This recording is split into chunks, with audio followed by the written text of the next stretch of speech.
Hey everybody, this is Jaime at AYSO 1463. Just want to give you a quick breakdown on the parent orientation that was provided at the player evaluation a few weeks ago. For those of you who were there, for the parents who were there, this is basically going to be the same exact information. So nothing new is going to be on this. But for those of you who weren't there and want to have a better idea of what's going on in the fall, feel free to stick around. So first thing on slide one, this is basically us trying to tell you guys we are bigger than just one whole. So as you can tell, there are various regions in Area 1R. So we are one part of what's called Area 1R. And the reason why this is actually pretty important, we actually have what's called area playoffs at the end of the season. And typically in the past, it's been a situation where the best teams with the best records would end up going to area playoffs and play for championships out in Corona at a park called A.B. Brown, and it's a lot of fun. It's kind of a festival type environment, tons of teams out there, merchandise to buy. It's actually a really, really fun time. So that's where, as far as a region and the area is concerned, everyone wants to go to area playoffs. Is actually a pretty big deal. So in the past, we've actually we've sent teams who would have the best records. This season, it's going to be a little bit different. I'll explain that in a little bit, but it's still going to be the same idea that we are going to be sending one team for divisions from divisions 10U and up. But the prerequisites for actually going to the area playoffs is going to be a little bit different this year. But I'll talk about that a little bit later. So real quick, you could basically read what's on the slide, but I'll just go ahead and read it a little bit for you. So AYSO's vision, the national vision, is to provide world-class youth soccer programs that enrich children's lives. And as far as the mission goes, it's to develop and deliver quality youth soccer programs which promote a fun family environment based on AYSO's 6 core philosophies. And, I'll go over those philosophies in a second, but really what it comes down to, especially with the mission, a lot of times, parents or even the children, everybody loves to win, right? It's a lot of fun to win, but for the most part, one of our biggest principles here and philosophies here is just making sure we develop the players, right? So while winning is fun and winning's great, it's really about developing these players and making sure that they understand the fundamentals of soccer and become better soccer players through AYSO. And again, I'll explain that in a little bit more information once I actually get to the 6 core philosophies. But before I do, so real quick on volunteers. So full-time volunteers, they're made up of what you see on the screen. So it'll be a regional commissioner, an assistant regional commissioner, treasurer, registrar, child and volunteer advocate, or CVPA, coach administrator, referee administrator, safety director, and other board members. And seasonal volunteers, they tend to make up, coaches, assistant coaches, referees, and team managers. And again, not to go over in too much detail right now about these because there's actually a bit more information down the line, so I will talk about them in more detail in a second. So here are the 6 philosophies. So everyone plays, that's the very first one that usually everybody sees at AY, so it tends to be trademarked or registered. So basically what that means is, national AYSO, they require at least, every player to play 50% of the game. That is a national policy. At AYSO 1463, we actually take it up a notch. So we want our players to play a good 75% of the game. So that's 3/4 of each game. And we do our best to make sure and ensure that the coaches fully understand this. But one of the things I'd mentioned to the parents at the previous meetings, and I'll mention it here. If for whatever reason you're noticing your child maybe only playing 1 or 2 quarters every single week, first of all, the first recourse is obviously to make sure to talk to your coach first. Make sure you kind of discuss this with them. And if for whatever reason you just aren't agreeing on what's going on, please feel free to talk to the board members. Please feel free to talk to myself, Jaime. We're here to help you out. So if you start noticing that your child is not playing the 3 required quarters, please feel free to bring that up. Balanced teams. So this is something that we definitely wanted to try and improve this season. So and one of the reasons why we had the player evaluations is because in the past we would tend to use information that would be in our database, such as the player's age, against the amount of years of experience they may have in soccer and some of those criteria. And it worked pretty well, but for the most part, there might be situations where certain teams, ended up with incredible teams that would destroy other teams. And that's really not a lot of fun for players. It's not a lot of fun for parents. And of course, if it's not fun for parents, it's not fun, fun for us. So what we decided to do this year, something a little different was, have the players come in and be evaluated by senior coaches who have been around for a very long time. Many of them are actually in the actual board of directors. So we think that actually, that went really, really well. We had 2 evals that went through with various sets of players, and we input that information, that, the evaluation information, into our, Blue Sombrero system. And from there, our registrar works with these coaches to kind of really help figure out what these teams, what players are going where, how these teams are going to be made up. So we think, for the most part, it should go really well. So we're looking forward to that.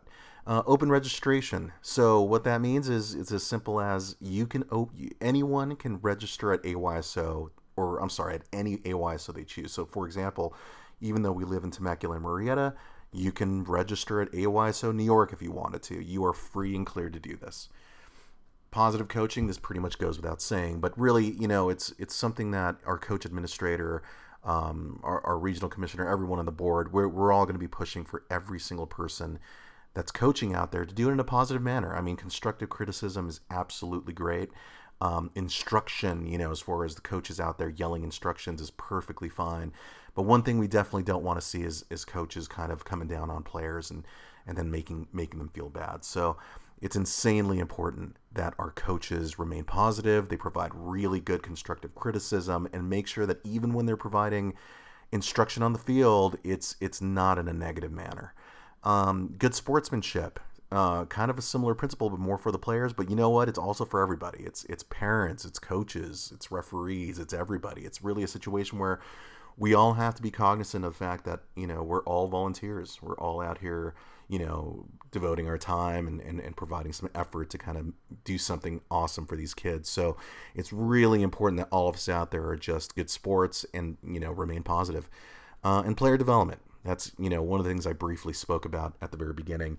It's one of our bigger, it may not necessarily be National's biggest philosophy, but I think for AYSO 1463 it really is. We need to try and develop these players, even if they end up going somewhere else, even if there's, some other club or whatever the case may be. It's really important for us and our coaches to try to make sure we do everything we can to develop your kids' soccer abilities and soccer education. So real quick, AYSO Kids Zone, that is basically the entire field. That is the entire area where we are located, and we are located at Warm Springs Field. And the Kids Zone rules, and I'll go over this really quickly. Kids are number one. It's all about fun, and winning is not everything, kind of what we talked about before. While winning's great, I mean, we really should just be pushing to make sure these kids are developed properly. Parents cheer and coaches coach. So that's, incredibly important as well. The rest of these are pretty self-explanatory, but I'll go over them anyway. No yelling in anger. Respect the volunteer referees, and that, by the way, that's a big one. I mean, that's something that we may go over I may go over in a little bit as well. But it's insanely important that the referees are respected. All of them. I think it's really easy for people to kind of forget that they see referees and they're wearing yellow and they forget that they're dads and moms, and they're just like you and me who are out there giving their time. So it almost becomes easy to start yelling at them if they miss a play or whatever the case may be. Please remember that some of these referees might be completely new. I mean, we've given them as much training as we can, but there are a tremendous amount of rules that people have to know in soccer. And while these volunteer referees, some of them might be brand new, and it's really, really important to kind of motivate them and keep them going and keep them positive. So that way we keep having return volunteer referees. Without volunteer referees, we obviously can't have any games. So it's insanely important we take care of everybody there. No swearing or abusive behavior, no alcohol, tobacco, or drugs, no weapons, and of course setting a proper example of sportsmanship is very, very important. Spectator roles. It's not a whole lot more different than what I was saying a second ago. I mean, one thing that you'll notice right here is referees are not the bad guys. So It really hasn't been a whole, really too bad at AYSO 1463. I've been to several other locations where referees do tend to get abused a little bit, but it's really important that we don't treat the refs like the bad guys. Just like I was saying before, they are volunteers. Same with the coaches. Really important that we treat them with respect as well, and we treat each other, parents, everybody with respect. It's insanely important. So please do what you can to make sure that happens. Age chart. So divisions per year. The VIP program, that's 4 years and no age limit. Schoolyard, and I'm going to go into the detail a little bit on each one of these, so I'll go through this slide fairly quickly. Schoolyard, born in 2016, 6U co-ed, 2014-2015, 8U, 2012-2013, 10U, 2010, 2011, 12U, 2008, 2009, 14U, 2006, 2007, 16U, 2004, 2005, 19U. As of this season, as for the fall, we will have no 19U division. And the reason why, in case you're kind of curious, we tend to need coaches that are advanced certified coaches. And it takes a decent amount of time, first of all, to get your advanced coach certification. So that's one thing. But on the other hand, it's also a situation where we need advanced referees, and if we don't tend to have enough advanced referees, then we can't have the older divisions, and that's what's going on this season. We just don't have a large amount of advanced referees, and that's where it's really important for anybody out there who's a regional referee or intermediate or any volunteers in general. We got to strive to do more. I mean, just try to get your certifications and keep moving forward, so that way we can help the region as much as we can. Parent responsibility. So this is something that comes up every season, and we want to make sure that it's really well known by all the parents out there and the coaches as well. So opening tasks. So imagine that your child's game is the very first game of a Saturday. So say, for example, you're supposed to be there at 8 o'clock in the morning. Well, there are only a very small amount of board members that may be there at 7 o'clock, 7:30 in the morning, setting everything up. And it's a big field, and there really aren't enough board members to help out. So one thing that parents are basically required to do is help, place goals on the field, grab the goals, place nets on the goals, place stakes and sandbags so that way they're not tipping over, help with the lining of the fields. I mean, we can show you guys how to do all this stuff. It's really not very difficult. One thing that's insanely important is checking for gopher holes. If you guys can kind of walk the field and just make sure there's no holes all around, that'd be fantastic. And then just review the fields for any and all concerns. If you guys have any concerns at all, if there's any holes that you guys want to, take care of, there should be mounds of dirt, and there should be some buckets that you can put the dirt in, and there should be some carts, so that way you guys can help us out. I mean, that would be a gigantic help. And we really, really need parents to help step up in that regard. Closing tasks. So your kids are a part of the final game of the day, whatever division you're in. It doesn't matter if you're 6U or 8U or 12U or 19U. It's just a few basic things. Put the goals away, put the nets away, stakes and sandbags away, pick up trash around you, some basic stuff. But for the most part, basically help us try to clean up. I mean, it would mean a lot to the board. It would help everybody out, and it would just make things a lot more smooth in the region.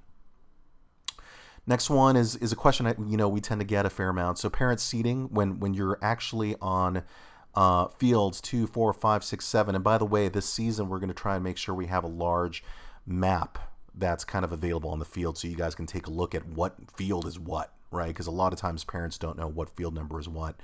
But for these specific fields, they tend to face a certain direction. Imagine the parking lot is, on this side of the screen. These fields that kind of tend to go on this direction, you would actually sit on the home side, which is on this side of the field that's closest to the parking lot, and the away team would sit on the area that's furthest away from the parking lot. And then fields 1 and 3, they tend to kind of be going in more of a horizontal, horizontal way.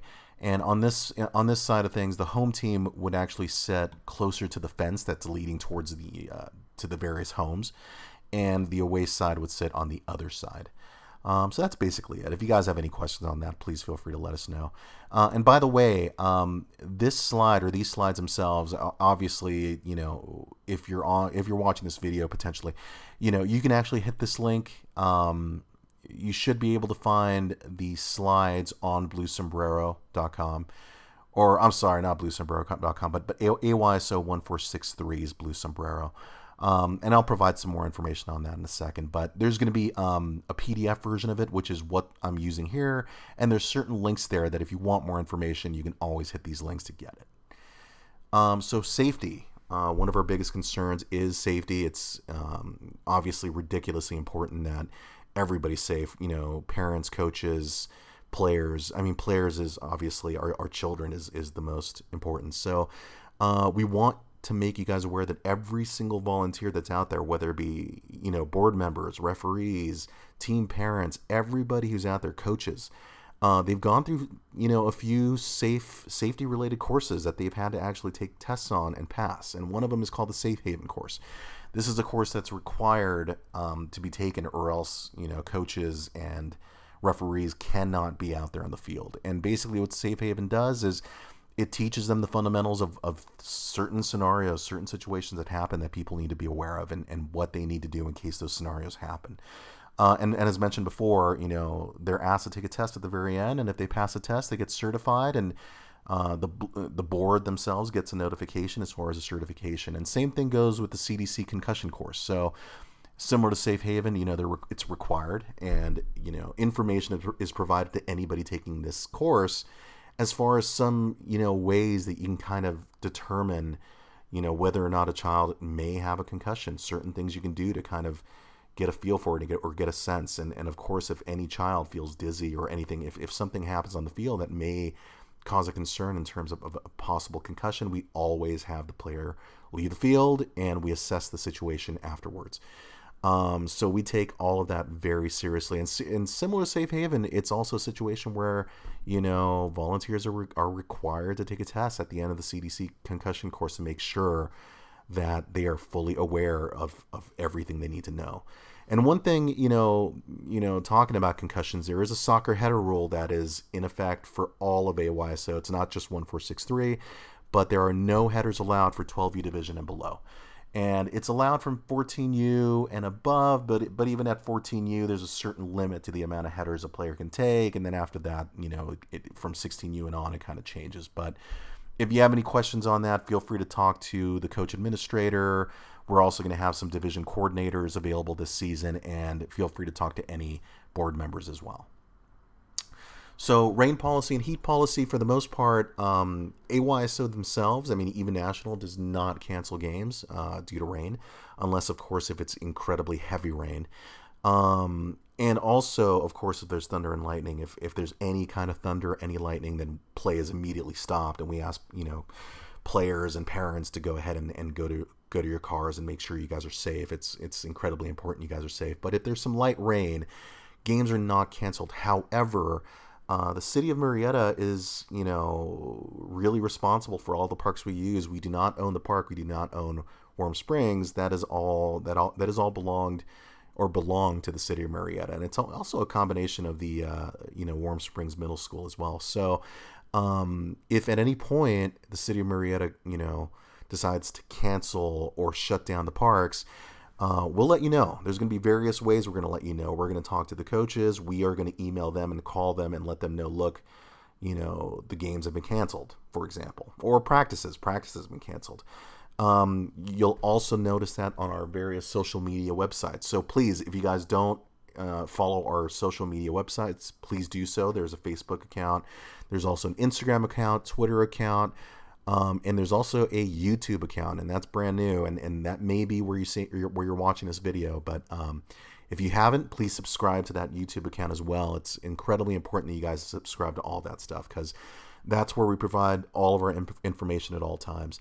As far as heat policy, if the day is deemed, you know, really hot, for example, you know, 95 plus, we don't cancel games typically, but, you know, we always make sure to offer extra water breaks every single quarter. So maybe in the middle of each and every quarter, the kids will get like a quick 1 minute, 2 minute water break to rehydrate, and then they go back out into the game. And again, as mentioned, you know, in this PDF, there's several links that will take you to our AYSO website that'll talk about this in a little bit more detail. And game cancellations, again, this is similar to what I mentioned before. I mean, it's if games for whatever reason or practices for whatever reason are canceled due to weather, we'll notify coaches. We'll notify you through our social media sites. So please make sure to follow those. Real quick, actually, as far as canceled games, in the fall, we will do our best to kind of, create some double headers if need be, if we can. In the spring, it's a little harder to do. We don't have a tremendous amount of time due to spring break and due to various different breaks during that season, but we will definitely do our best to kind of make those games up. Needed equipment. So, needed equipment, jersey, shorts, socks, those are all provided by AYSO, and those will be handed out to you by your coaches at a later time. We will provide those to the coaches. The coaches, once they kind of get in contact with the parents, will let you guys know, hey, look, we're going to have practices at, a certain park at a certain time. And usually within the first week or two of practices, they will provide you the uniforms. And if for whatever reason there's any issues with the uniforms, please let us know after you've gotten them. But coaches will be the ones distributing them. Players are required to wear shin guards, so that's incredibly important you guys buy them, and they have to be underneath the socks. Shoes, cleats, for example, aren't required, but they are absolutely highly recommended, especially because the kids are playing on grass. So please do us a favor. And again, not required, but it'd be really, really great if you can get the kids some cleats. Soccer balls for divisions 4U through 8U, it's size 3, 10U through 12U, it's size 4, and 14U and above, it's size 5. As far as what's not allowed on the field, we have jewelry, for example, earrings, watches, necklaces, and anything on the wrists and ears we cannot have out there, because you never know when the kids will crash into one another. They can cause scratches and get caught into places that you don't want them to get caught. So it's really important we take those off. Our referees are instructed to make sure they kind of keep an eye out for that. But it's really important as parents, if you guys can make sure they don't wear that, that'd be great. The only exceptions there is if you're wearing a medical alert bracelet, or if you're wearing some sort of headgear that's specifically made, like a soft headgear, that's fine too. Sunglasses or glasses in general are not allowed unless they're prescriptions. So the referees might ask your child, are they prescription glasses? And if the child, if they indeed are prescription glasses and the answer yes, they should be fine. But sunglasses, just to have sunglasses, are definitely not allowed. It's similar to everything else, and similar to even hats, which is what I was going to talk about next. If for whatever reason some of the kids crash into one another at high speeds, it can cause some pain there. So make sure that they're not wearing any sunglasses or baseball hats, for example. Casts or splints are not allowed, especially hard casts. So it's kind of a situation where, again, same thing. If they're wearing hard casts, that can definitely hurt a player. Even if they have the ability to run around, if they're wearing casts on their arms, it might actually hurt another player, or even hurt themselves actually, if they crash into somebody else. So, and also just as a heads up to you guys, if your kid is wearing a cast, make sure that once you guys take the cast off, we'll need to have some sort of parent note, or a doctor's note, so that way we can allow them to come back in. Soft braces may be okay on the arms, but please just show the board members, show the regional commissioner. We'll kind of have to take a look at them to make sure they're okay.